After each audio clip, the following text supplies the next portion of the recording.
everyone. Good afternoon, ma'am. So for today's afternoon, we will be going to talk about the different livestock production system and identify the most suitable,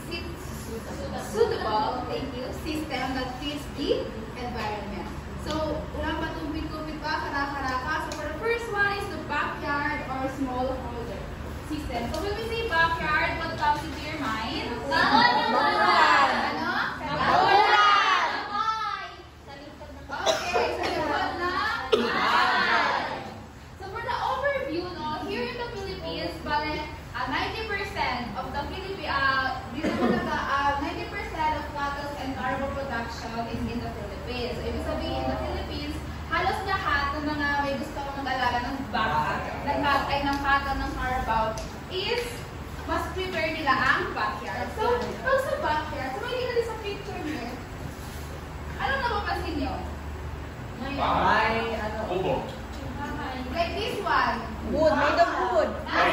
Yung bahay na nasa wood lang ng kahoy lang. And then this one, Tali. definitely, sakto siya pang nakakali siya sa may puno na.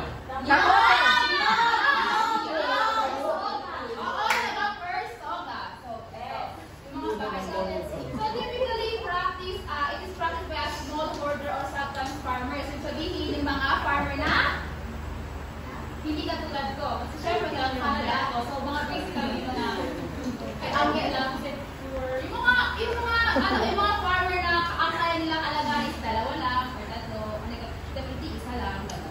So, involves low input, small scale operation done near or within the farmer residence. So, pag andito yung bahay ni Angge, so you will expect na ang baka or ang cattle andyan na.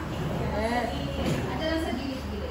And then the purpose of this is primary for family use. So, the purpose lang ito is definitely, pag ganyan lang yung baka mo tatlo or dalawa lang, so basically, ang purpose mo lang is first, para lang yan sa, family, for the benta, sa family